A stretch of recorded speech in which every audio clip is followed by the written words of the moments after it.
திருப்பரங்குன்றம் மலையில் தீபம் ஏற்றலாம் என உயர்நீதிமன்ற தீர்ப்பு வந்த பிறகும் கூட தமிழ்நாடு அரசு மீண்டும் ஒரு சிக்கலை உருவாக்க நினைப்பது தவறு என கூறியுள்ள வானதி சீனிவாசன், சிறுபான்மையின மக்கள் அமைதியாக இருந்தால் கூட திமுக போன்ற அரசியல் கட்சிகள் அவர்களை தூண்டிவிடுவதாக குற்றம் சாட்டியுள்ளார்.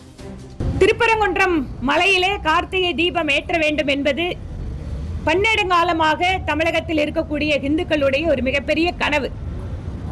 இந்து முன்னணி பேர் இயக்கம் இதற்காக தொடர்ச்சியாக போராட்டங்களை முன்னெடுத்து சட்ட போராட்டமும் நடந்து உயர்நீதிமன்றத்தினுடைய கிளை, மதுரை கிளை இதற்கான தீர்ப்பும் கொடுக்கப்பட்டிருக்கிறது.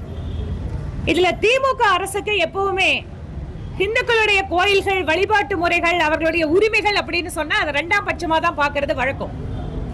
திராவிட முன்னேற்ற கழகம் மாதிரி அரசியல் கட்சிகள் சிறுபான்மை மக்களுக்கு ஏதாவது ஒரு பிரச்சனையா, இல்ல அவர்கள் அமைதியா இருந்தா கூட அவங்களை போய் இவங்க தூண்டி விடுவாங்க. ஏனென்றால் அவர்களுக்கு இவர்கள் தான் பாதுகாவலர் மாதிரி ஒரு வேஷம் போடுறதுக்காக இந்துக்களுடைய உரிமைகளை பறிபோகின்ற விதத்தில் தொடர்ச்சியாக திமுக அரசு செயல்பட்டு வருகிறது. நீதிமன்ற தீர்ப்பு கொடுத்ததுக்கு அப்புறம் திருப்பரங்குன்றம் முருகனுக்கு மலை மேல கார்த்திகை தீபம் ஏத்துறதுக்கு கூட அரசாங்கம் அனுமதிக்கிறதுக்கு மனசு வரல.